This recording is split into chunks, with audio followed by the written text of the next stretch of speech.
Pagdali naman yan, pagdali. Sayo sa buntag, tak na alas 4, kinahanglan sayo alerto. Mao kini ang daily routine sa kinabuhi kapag asikaso adlaw-adlaw sa mga estudyante nga mapa-eskwela ug matagaan og kaugmaon hilabi na sa pagpaedukar kanila.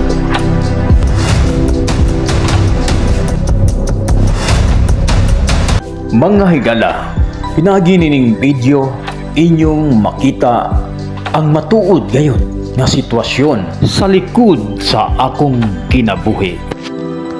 Ang pagkasikaso sa mga bata, sukad pa sa una hantod karon gyud mahimo nakatutok dito kanunay alang lang sa kasiguruhan o sa edukasyon sa mga bata.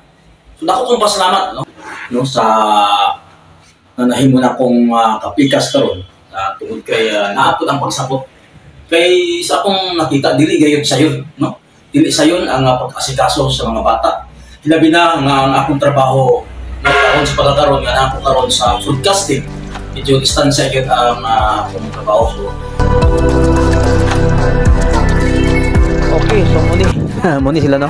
Grabe buntag sayo kumbati na ni sila pag asikaso no, matag adlaw dili routine ni siya Sabado rag Domingo ang makapahuway ani una nga andam-andam na pod upat ka mga elementary sa Central School ug tulo usab sa Baliwagan National High School, ingon usab ang sa college no, dado na tay senior high, graduating karon pod si Mary ang umabot ug naapoy mga kuya no nag-eskwela sa college.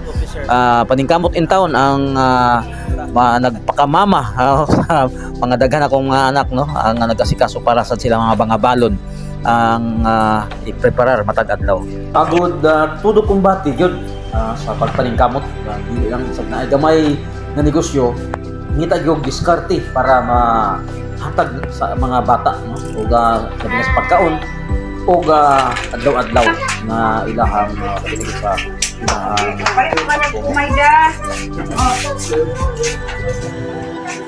Kaman ako mapalit niya? Ako ra? Ha? Agud matingala ang uban nanong naman takoy patigayon gamay negosyo pero maningkamot to ko og diskarte sa gawas tungod kay akong mahimo madugangan pa ang kita aron ako ning masustentuhan mabuhi o mapa-eskwela ning mao nga mga napulo nako ka mga estudyante. Ala nako no, igo na gyud nga dako na nako nga kalipay.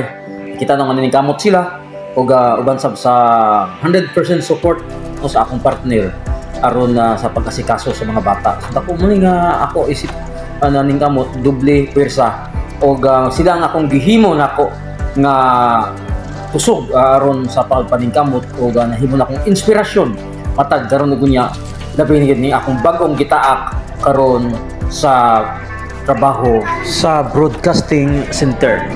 Okay no, so isip unta nga kini makahatag og hiblo og mahimong usab nga inspirasyon alang usab sa uban nga ginikanan nga naglantaw alang usab sa kaugmaon sa mga anak nga maka-eskwela ang taon tuyo sa kapobrehon. Og salamat kayo sa inyong tanan og muni ang istorya sa akong kinabuhi.